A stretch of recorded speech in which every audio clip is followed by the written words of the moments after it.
ఉమ్మడి నల్గొండ జిల్లా వ్యాప్తంగా మహిళా సంఘాలకు వడ్డీ లేని రుణాలు పంపిణీ చేశారు కలెక్టర్ ఇలా త్రిపాఠి.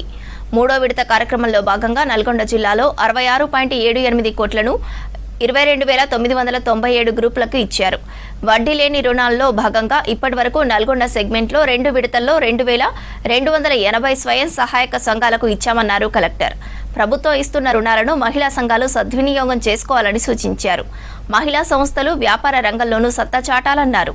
ఇందుకోసం ప్రభుత్వం నుంచి అన్ని రకాలుగా సహాయ సహకారాలు అందిస్తామన్నారు కలెక్టర్ ఇలా త్రిపాఠి.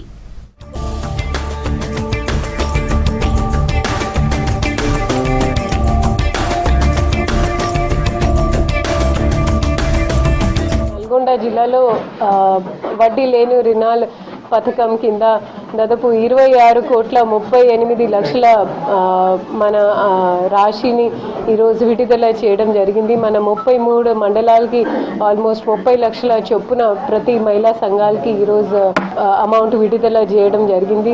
మనకి నల్గొండ జిల్లాలో రాష్ట్రంలో అతి పెద్ద జిల్లా ఉండేసరికి అత్యధిక రాశి కూడా కేటాయించినందుకు చీఫ్ సెక్రటరీ గారికి, సిఓ మేడంకి, వారికి కూడా నిన్న వారి ఆదేశాల మేరకు ఈరోజు పంచడం జరిగింది.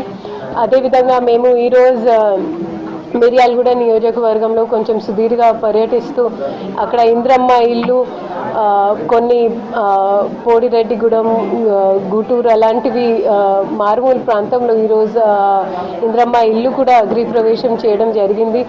నిజంగా మన రాష్ట్ర ప్రభుత్వం మహిళలకి ఎంత అయితే ప్రాధాన్యత ఇస్తున్నారో అంతా మన మహిళా సంఘాల వాళ్ళు కూడా ముందుకు వచ్చి అది బస్ నడిపియడం కావచ్చు, పెట్రోల్ బంక్ నడిపియడం కావచ్చు, వాళ్ళు కూడా మొత్తం ఎనర్జీతో రాష్ట్ర ప్రభుత్వం స్ఫూర్తితో వాళ్ళు పని చేస్తూ ఉన్నారు.